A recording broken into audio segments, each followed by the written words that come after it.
Hello friends. तो आज मैं आपको बताने वाला हूँ फ्यूचर कॉन्टीन्यूअस टेंस। ये फ्यूचर टेंस का सेकंड पार्ट है। इस टेंस की पहचान यानी कि आइडेंटिफिकेशन होती है जब किसी हिंदी वाक्य के अंत में रहा होगा, रही होगी, रहे होंगे ऐसे शब्द आते हैं तो वो वाक्य फ्यूचर कॉन्टीन्यूअस टेंस का होता है। इस टेंस में दो हेल्पिंग वर्ब होती हैं, यानी कि दो सहायक क्रिया होती है, विल बी और शैल बी। शैल बी का यूज तब होता है जब सब्जेक्ट में आई या फिर वी होता है, और विल बी का यूज तब होता है जब सब्जेक्ट में you, they, he, she, it, name या फिर अगर सिंगुलर सब्जेक्ट यानी कि एक वचन होता है सब्जेक्ट तब, या फिर जब बहुवचन सब्जेक्ट होता है तब होता है। पहले शैल और विल दोनों का यूज किया जाता था, और आपने बहुत सारी फेमस लिटरेरी वर्क्स में भी देखा होगा कि शैल का यूज हुआ है। लेकिन आजकल की मॉडर्न इंग्लिश में हम लोग ज़्यादातर अफर्मेटिव और निगेटिव सेंटेंसेस में विल का ही यूज करते हैं, यानी कि ज़्यादातर सकारात्मक और नकारात्मक वाक्यों में विल का ही यूज हर जगह किया जाता है। लेकिन फिर भी शैल का यूज क्वेश्चंस बनाने के लिए आई और वी के साथ किया जाता है, और स्पेशली ये चीज़ ब्रिटिश इंग्लिश में की जाती है। और ऐसे इस टेंस की वाक्यों को हिंदी से इंग्लिश में ट्रांसलेट करने के लिए कुछ फार्मूलाज का यूज किया जाता है, और फार्मूलाज का यूज इसलिए किया जाता है क्योंकि फार्मूले यूज करने से इनका ट्रांसलेशन काफ़ी ज़्यादा ईजिली हो जाता है।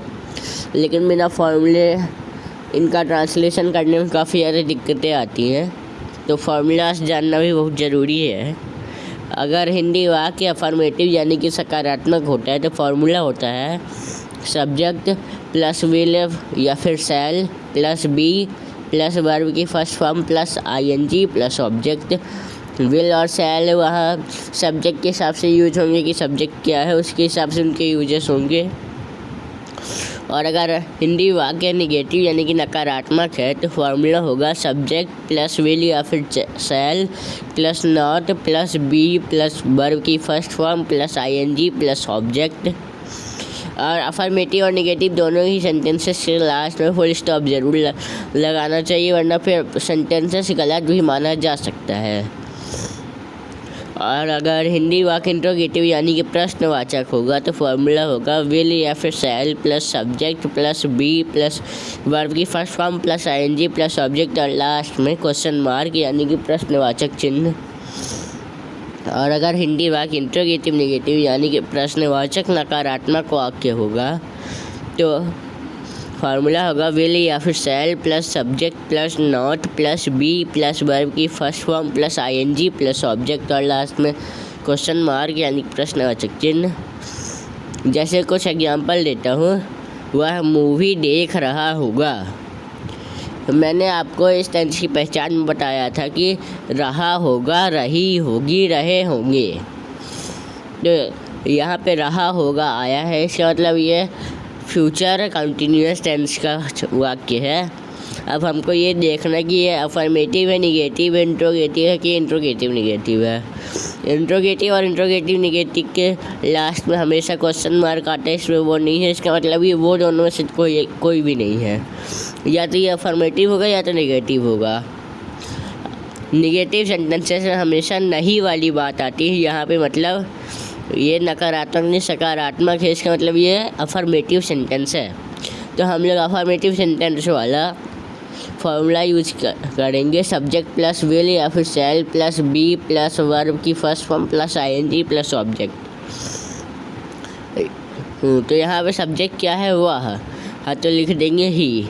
फिर ही के साथ क्या यूज होता है विल, हाँ तो हो जाएगा विल, ही विल। फिर बी, हाँ तो ही विल बी। फिर यहाँ पे वर्ब क्या है देखना, हाँ तो उसके फर्स्ट फॉर्म में आईएनजी लगा देंगे, क्या हो जाएगा वॉच के वॉच फर्स्ट फॉर्म है, उसमें आईएनजी लगा देंगे तो हो जाएगा वॉचिंग, तो ही विल बी वॉचिंग। फिर ऑब्जेक्ट क्या है मूवी, तो हो जाएगा he will be watching movie और लास्ट में फुल स्टॉप। फिर एक और सेंटेंस है, राम स्कूल नहीं जा रहा होगा। यहाँ पे नहीं वाली बात है और लास्ट में फुल स्टॉप है, यानी कि ये नेगेटिव यानी कि नकारात्मक वाक्य है, तो उसका फॉर्मूला यूज करेंगे और लास्ट में सेंटेंस हो जाएगा Ram will not be going to school. तो फ्रेंड्स, आशा है कि आपको फ्यूचर कॉन्टीन्यूअस टेंस समझ में आया होगा। अगर आपको वीडियो पसंद आया हो तो लाइक करें और चैनल को भी सब्सक्राइब करें और दूसरे के साथ भी ज़रूर शेयर करें।